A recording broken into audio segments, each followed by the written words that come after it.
CM YS Jagan ది తుగ్లక్ పాలనని విమర్శించారు రామచంద్రాపురం టీడీపీ అభ్యర్థి వాసంశెట్టి సుభాష్.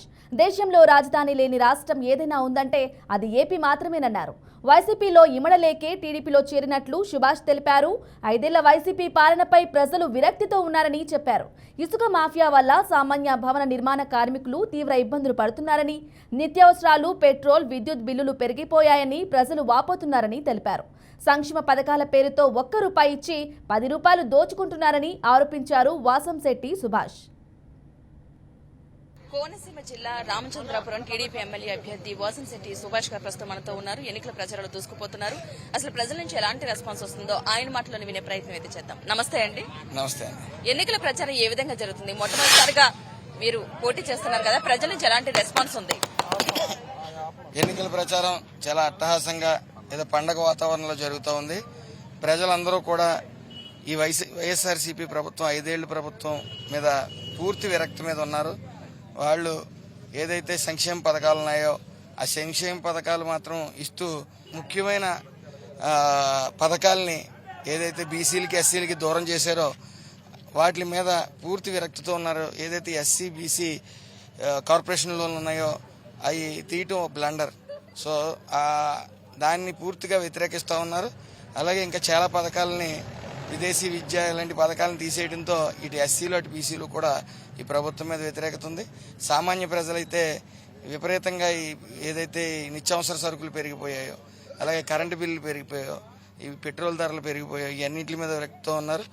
మెయిన్ డ్రాబ్యాక్ ఏంటంటే ఇసుక అనేది దాని మీద ఆధారపడి కొన్ని వ్యవస్థలు బతుకుతూ ఉంటాయి.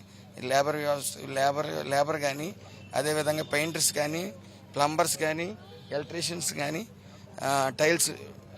టైల్స్ మేస్త్రీలు కానీ, అలాగే మేస్త్రీలు కానీ, ఇటుక బట్టీలు సంబంధించిన కూలీలు కానీ ఇవన్నీ కూడా దాని మీద ఆధారపడి ఉంటుంది. కాబట్టి ఈ ఇసుక అనేది పూర్తిగా వ్యాపారం కింద చేసేసారు.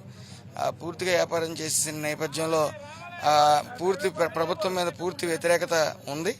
కాబట్టి ఏదైతే ప్రజలు ఉన్నారో ఈ ఎలక్షన్ కోడ్ పడ్డ తర్వాత స్వచ్ఛందంగా బయటకు వచ్చి ఈ ప్రభుత్వం మీద వ్యతిరేకత చూపిస్తా ఉన్నారు.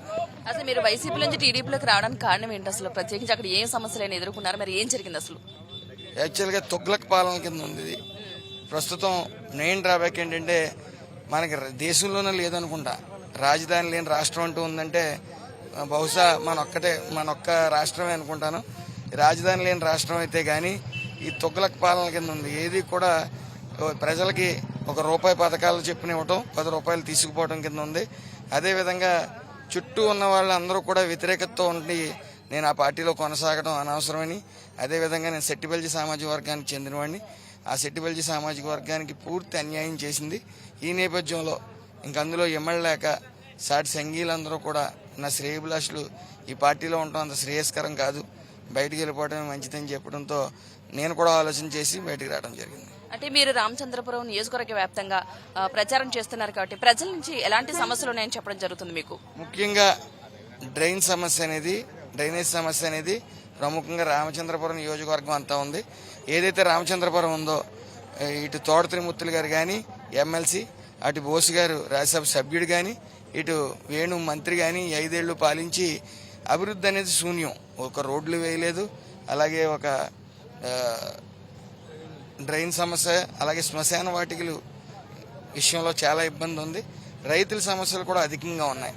సో ఇప్పుడు చాలా విపరీతమైన వ్యతిరేకతతో ప్రజలు దానివల్ల రామచంద్రపురం ప్రజలు ఉన్నారు. అదేవిధంగా ఆ వ్యతిరేకత అంతా కూడా ఏదైతే నా నామినేషన్ ప్రక్రియ ఉందో ఆ రోజు 25,000 నుంచి 30,000 మంది జనం రోడ్ల మీదకి రావటం అది అందరికీ తెలిసింది. అంటే సెట్టిబెల్జీ సామాజిక వర్గమే కాకుండా కాపు సామాజిక వర్గం కూడా సమానంగానే ఉన్న నేపథ్యంలో మీరు జనసేనతోని బీజేపీతో పొత్తు నేపథ్యంలో కూటమి అభ్యర్థిగా వెళ్తున్నారు కాబట్టి అవి నీకు ప్లస్ అయ్యే అవకాశం ఉన్నాయనుకోవచ్చా మీకు? ఖచ్చితంగా జన సైనికులంటే వాళ్ళు జన సైనికులంటే పూర్తిగా ఎడిక్ట్ అయ్యి ఒక్క పవన్ కళ్యాణ్ గారి మాట మీదే వాళ్ళకి అధికారం కాదు ఏం కాదు, పవన్ కళ్యాణ్ గారి మాట మీదే వాళ్ళు 11 సంవత్సరాలు ఏది ఆశించకుండా పవన్ కళ్యాణ్ గారి మాటే శాసనంగా పనిచేస్తూ ఉన్నారు. వాళ్ళకున్న కమిట్మెంట్ ఏ కార్యకర్తకి ఉండదు. వాళ్ళకి ఏమేమి అవసరం లేదు. జస్ట్ చిన్న ఇంటిమేషన్ అందితే వాళ్ళు అందరికన్నా ముందు వరుసలో ఉంటారు.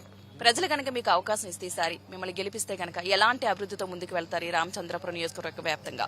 పూర్తిగా ఈ డ్రైనేజ్ సమస్య మీద, ఈ మంచినీళ్ళ సమస్య మీద ఫస్ట్ ఇయర్ మొత్తం కాన్సన్ట్రేషన్ అంతా దాని మీద చేస్తాం.